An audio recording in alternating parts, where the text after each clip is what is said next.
આપણે દૂધની ડેરી વિશે તો સાંભળ્યું જ છે, પરંતુ એક ગુજરાતી એવો પણ છે જેણે વિશ્વમાં ક્યાંય ન હોય તેવી ડેરી ઉત્તર ગુજરાતમાં શરૂ કરી. અને આ ડેરી વિશ્વની પ્રથમ ડેરી છે જેનું નામ છે ગૌમૂત્ર ડેરી. એક સ્ટાર્ટઅપ દ્વારા મદનભાઈ પુરોહિત નામના વ્યક્તિએ વેસ્ટ ગૌમૂત્રમાંથી બેસ્ટ જૈવિક પ્રવાહી ખાતર તૈયાર કર્યું છે અને ખેડૂતોને ઓર્ગેનિક કે ગૌ આધારિત ખેતી તરફ વળવા માટે પ્રેરણા આપી છે. આજ તમારા બધાની મુલાકાત હું દેશ અને દુનિયાની પહેલી ગૌમૂત્ર ડેરીની કરાવી રહ્યો છું, તેનું પ્રસાદ એગ્રોવેટ પ્રાઇવેટ લિમિટેડ. અમારું ઉદ્દેશ્ય છે કે ગોપાલકને એક આત્મનિર્ભર બને, ખેડૂત આત્મનિર્ભર બને, દેશ ઝેર મુક્ત બને. તો આની શરૂઆત અમે 2017માં 50 લીટર ગૌમૂત્રથી કરી હતી. હાલ અમે 1200 લીટર પર ડેનું પ્રોસેસિંગ કરીએ છીએ. અમે આજુબાજુના લગભગ 35થી વધારે પરિવારો પાસેથી દેશી ગાયનું ફક્ત ગૌમૂત્ર 5 રૂપિયા લીટર મહિને અમે 2 થી 2.5 લાખ રૂપિયા ખેડૂતોને ગૌમૂત્રના માધ્યમથી આપીએ છીએ. એ ગૌમૂત્ર અહીંયા લાવીને અમે અલગ અલગ પ્રોસેસ થ્રુ ડિસ્ટિલેશન પ્રોસેસ આવી જાય, એનામાં અમોનિયા સેપરેશન પ્રોસેસ આવે છે.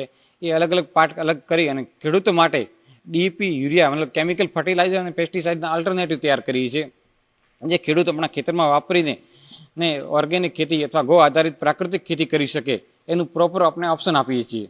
આ અમે અલગ અલગ પ્રયાસો કરતા. મારા ફાધર લગભગ 25 વર્ષથી ગૌ સેવામાં છે અને લગભગ 8 વર્ષ પહેલાં અમે અહીંયા જોયું કે ગાયો ગૌશાળામાં સુખી નથી રહેતી.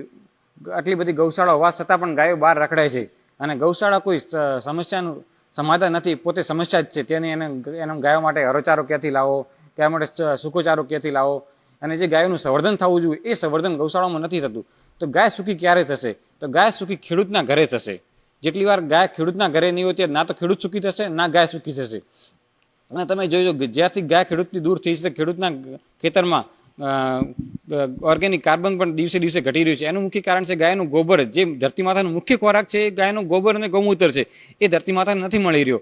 નો ડાઉટ સરકાર તરફથી ઘણા બધા પ્રયત્નો કરવા આવી રહ્યા છે, પણ તો એ જેટલી સફળ થવું જોઈએ એ સફળ નથી થતું.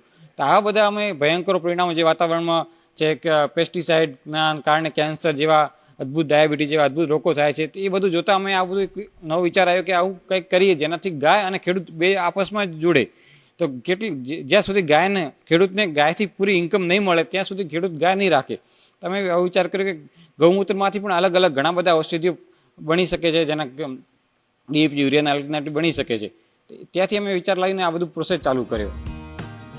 ગૌમૂત્ર ડેરીના સંચાલકનું કહેવું છે કે મારા પિતાજી છેલ્લા ઘણા સમયથી ગૌશાળામાં ગાયોની સેવા કરી રહ્યા છે. જો કે અમને એવો વિચાર આવ્યો કે ગૌમૂત્રને કઈ રીતે ઉપયોગમાં લઈ શકાય. ત્યારબાદ તેનું રિસર્ચ કર્યું અને બાદમાં જાણવા મળ્યું કે ગૌમૂત્ર માત્ર મૂત્ર જ નહીં પરંતુ જમીન પરનું સોનું છે, જેને લઈ અમારા વિસ્તારમાં ગૌમૂત્રની ડેરી બનાવી. ઉલ્લેખનીય છે કે ડેરીમાં આવનાર ગૌમૂત્રનું પ્રોસેસિંગ કરીને તેમાંથી અર્ક અને પોટાશ અલગ કરવામાં આવે છે. તેમાંથી અલગ અલગ પ્રોડક્ટ તૈયાર કરવામાં આવે છે, જે જંતુનાશકો, આયુર્વેદિક દવાઓમાં ઉપયોગ કરાય છે. રાસાયણિક ખાતરોની કઠણ થઈ ગયેલી જમીનને પોચી કરવામાં પણ ગૌમૂત્ર ઉત્તમ છે.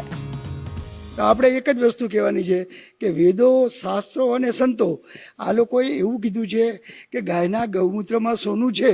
એ સોનું ક્યાં છે? તો આપણે ધેનુ પ્રસાદ એગ્રોવેટ પ્રાઇવેટ લિમિટેડ કંપની દ્વારા રિસર્ચ કરી, અલગ અલગ રિપોર્ટ કરાવી, લેબ કરાવી અને ગાયના ગૌમૂત્રથી સોનું બહાર નીકાળી કે સોનું ક્યાં છે એ આપણે સાબિત કરીને એ બતાવ્યું છે કે ગાયના ગૌમૂત્રમાં સોનું ખેડૂતના ઘરે છે. તો ખેડૂતના ઘરે આ વસ્તુ વપરાશે અને એમાંથી ઉપજ આપશે તો એને સોના જેવા પૈસા મળશે. એટલે આપણે સાબિત કરી બતાવ્યું છે કે ગાયના ગૌમૂત્રમાં સોનું છે, ગોલ્ડ છે. વેદો અને શાસ્ત્રો બધા કહે છે એ સાબિત કરી બતાવ્યું છે કે ગાયના ગૌમૂત્રમાં સોનું ખેડૂતના ઘરે છે. બનાસકાંઠા જિલ્લામાં આવેલી ગૌમૂત્ર ડેરી માત્ર દૂધના જ પૈસા નથી આપતી, ગૌમૂત્રના પણ પૈસા આપે છે. ખેડૂતોને ઓર્ગેનિક ખેતી તરફ વાળવા ડેરીમાં ગૌમૂત્રમાંથી જૈવિક પ્રવાહી ખાતર તૈયાર કરવામાં આવે છે. આમ વિશ્વમાં ક્યાંય નથી તેવી ડેરી શરૂ કરીને ગુજરાતનું ગૌરવ વધાર્યું છે. અમે ખાસા વર્ષથી ગૌમૂત્ર વેસ્ટ જતું હતું, એના માટે હવે મને વાવડ્યું છે શામજીભાઈએ. એના માટે મને ખૂબ સારું રહેશે. અમે રોજ ગૌમૂત્ર સવાર સાંજ લઈએ છીએ. ખેતરમાં પણ આની દવા વાપરીએ છીએ અને યુરિયા અમે વાપરતા નહીં બિલકુલ. યુરિયા 7 વર્ષથી અમે નહીં વાપરતા.